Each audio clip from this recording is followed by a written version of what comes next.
Friends, welcome to my kitchen. இன்றைக்கி நம்மளுடைய சேனலில் என்ன ரெசிபி பார்க்க போகிறோம் அப்படின்னா, ஹெல்த்தியான ராகி உப்புமா தான் பார்க்க போகிறோம். அதுக்கு தேவையான இன்க்ரீடியன்ஸ் பார்த்துக்கலாம் வாங்க. ராகி ஒரு கப்பு நான் ராகி மாவு எடுத்து வச்சுருக்கேன். அதே அளவோட ஒரு கப்பு ரவை, எந்த ரவையாக இருந்தாலும் பரவாயில்ல நீங்கள் எடுத்துக்கங்க. ஆனால் கொஞ்சம் பாம்பே ரவையாக இருந்தால் நல்லாயிருக்கும். கேரட், பீன்ஸு, உருளைக்கிழங்கு இது மூணும் ஒரு 3/4 வேக்காடு வேக வச்சு நான் எடுத்து வச்சுருக்கேன். ஒரு 2 தக்காளி, சின்ன சைஸ் தக்காளி, ஒரு கப்பு நிறைய வெங்காயம் நீட்டாக அரிஞ்சு வச்சுருக்கேன். அதில் ஒரு கொத்து கறிவேப்பிலை வச்சுருக்கேன். இஞ்சி, பூண்டு, பச்சை மிளகாய் நீட்டாக கட் பண்ணி வச்சுருக்கேன். இது இஞ்சி பூண்டு ஆப்ஷனல் தான், உங்களுக்கு வேணும்னா போடுங்க, பட் போட்டால் டேஸ்ட்டு ரொம்ப நல்லாயிருக்கும், அதுக்காக தான். அப்புறமா கடலைப்பருப்பு, உளுத்தம்பருப்பு ஒரு ஸ்பூன் எடுத்து வச்சுருக்கேன். இவ்வளோ தான். இதை வச்சு நம்ம எப்படி இன்றைக்கி டேஸ்டியாக ஹெல்த்தியாக ஒரு உப்புமா பண்ணலான்னு பார்க்கலாம் வாங்க. அகலமாக ஒரு பாத்திரம் வச்சுருக்கேன், கடாய் வச்சுருக்கேன். அதில் எண்ணெய் ஊற்றிக்கலாம். இது ஒரு 100 கிராம் கம்மியாக தான் இருக்கும், ஒரு 75 கிராம் இருக்கும். எண்ணெய் சூடாகட்டும். எண்ணெய் சூடாகிடுச்சு. இந்த டைமில் நம்ம கடுகு சீரகம் போட்டுக்கலாம். கடுகு கொஞ்சம் போட்டிருக்கேன், கொஞ்சம் சீரகம் போட்டிருக்கேன். அது நல்லா பொரியட்டும்.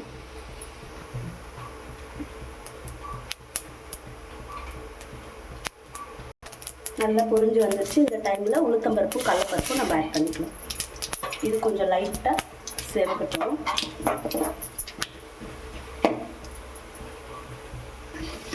பாருங்கள், இந்த அளவுக்கு சேவந்துடுச்சு. இப்போ இந்த இஞ்சி, பூண்டு, பச்சை மிளகாய் இது மூணு ஆட் பண்ணிக்கலாம். இந்த டைமில் அது கொஞ்சம் செவந்தா பிறகு இப்போ வெங்காயம், கறிவேப்பிலை போட்டுக்கலாம். வெங்காயமும் நமக்கு ரொம்ப செவக்கணும் அப்படின்றது இல்லை, ஓரளவு கொஞ்சம் அரை வேக்காடு வெந்த பிறகு தக்காளி யூஸ் பண்ணிக்கலாம். நம்ம இந்த டிஷ்ஷுக்கு தேவையான உப்பு நம்ம ஆட் பண்ணிக்கலாம்.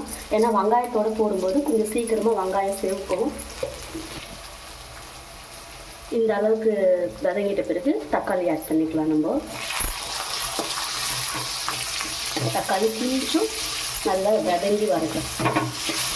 ஓகே ஃப்ரெண்ட்ஸ், இந்த அளவுக்கு நமக்கு வதங்கி வந்துடுச்சு. இந்த டைமில் இந்த ரவாவை நம்ம இதில் ஆட் பண்ணிக்கலாம். வறுத்த ரவாவாக இருந்தால் கூட பரவாயில்ல, இதை நீங்கள் ஆட் பண்ணிக்கோங்க. ஹை ஃப்ளேம்லேயே வச்சு இது நல்லா வறுத்துங்க. ஒன்றோட ஒன்று இது ஒட்டக்கூடாது, உதிரியாக வர வரைக்கும் வருங்க.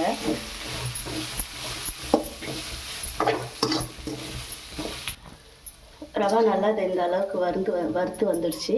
இந்த டைமில் இந்த ராகி மாவையும் சேர்த்துக்கலாம். ராகி மாவு போட்டு கொஞ்சம் லோ ஃப்ளேம்லேயே வச்சுக்கோங்க. ஏன்னா இது சீக்கிரமாக நமக்கு ஒரு மாதிரி கரிஞ்சு போன மாதிரி ஆகிடும்.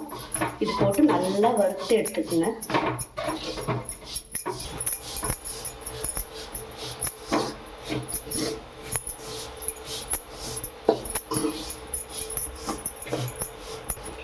நல்லா 1 மினிட் நம்ம வறுத்தாச்சு. இங்கே பாருங்கள், நல்லா உதிரியாக வந்திருக்கு பாருங்கள். இந்த டைமில் ஒரு கப் ரவை, ஒரு கப்பு ராகி மாவு எடுத்துருக்கோம். நம்ம இதுக்கு 4.5 கப்பு தண்ணி, சுடு தண்ணி தான் ஊற்றணும். இப்போ சிம்மில் வச்சிடலாம். வச்சுட்டு நல்லா கொதிக்கிற தண்ணி இப்போ நம்ம இதுக்கு ஆட் பண்ணலாம். நல்லா கொதிக்கிற தண்ணி ஊற்றுறேன். நல்லா கிண்டி விட்டுட்டே இருங்க. ஊற்றிட்டு நீங்கள் எந்த அளவுக்கு வறுக்கிறீங்களோ அப்போ தான் அது கட்டிப்படாமல் இருக்கும், அதுக்காக தான்.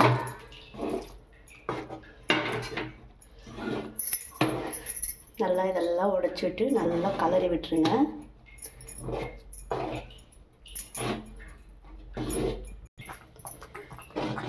பாருங்கள், ஊற்றின உடனே தண்ணி நல்லா அப்சர்வ் ஆகிடுச்சு. இந்த டைமில் நம்ம இந்த வேக வச்சு வச்சுருக்கிற தக்காளி யூஸ் பண்ணிக்கலாம். சிம்மிலே தான் வேகணும். ஏன்னா ராகி எப்பவுமே நல்லா வெந்து சாப்பிடணும் நம்ம, அப்போ தான் நம்ம உடம்புக்கு அது நல்லது. அதனால் இதை ஸ்லிம்லேயே வச்சு நல்லா இது ஒரு மூடி போட்டு நல்லா மூடி நல்லா வேக வைப்போம். இது ஒரு 5 மினிட்ஸ் நல்லா வேகட்டும், குக் ஆகட்டும். 5 நிமிஷம் ஆயிடுச்சு. இது இந்த அளவுக்கு கட்டி பதமாக இருக்குது. இந்த டைமில் உங்களுக்கு வேணும்னா நெய் போட்டுக்குங்க. எனக்கு எண்ணெய் போதுமாக இருந்துச்சு, நான் எண்ணெயே போட்டுக்கிறேன். ஒரு 2 ஸ்பூன் போட்டு நல்லா கலரி விட்டுருங்க. இன்னும் ஒரு 2 செகண்ட் இருந்தால் போதும். இன்னும் கொஞ்சம் கட்டியாக இருந்துச்சுன்னா ஓகே. எப்போவுமே இது மட்டும் நல்லா வேகணும். அதுக்காக தான் நம்ம 1க்கு 2 தண்ணி வைக்கிறது, நம்ம 2 அளவுக்கு வச்சுக்கலாம். நம்ம 5 கூட வைக்கலாம், சரியாக இருக்கும். ஓகே ஃப்ரெண்ட்ஸ், நம்மளுக்கு கிட்டத்தட்ட முடிஞ்சிச்சு. இந்த டைமில் நம்ம கொஞ்சம் கொத்தமல்லி தழையை போட்டுக்கலாம்.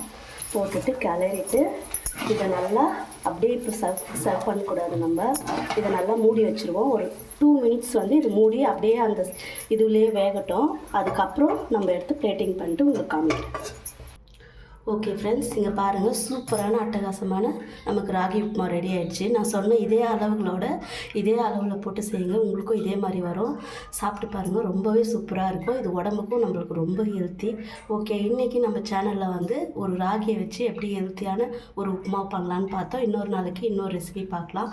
நம்ம சேனலை சப்ஸ்கிரைப் பண்ணிக்கோங்க, லைக் பண்ணிக்கோங்க, பெல் ஐக்கானை கிளிக் பண்ணிக்கோங்க. ஓகே, பாய்.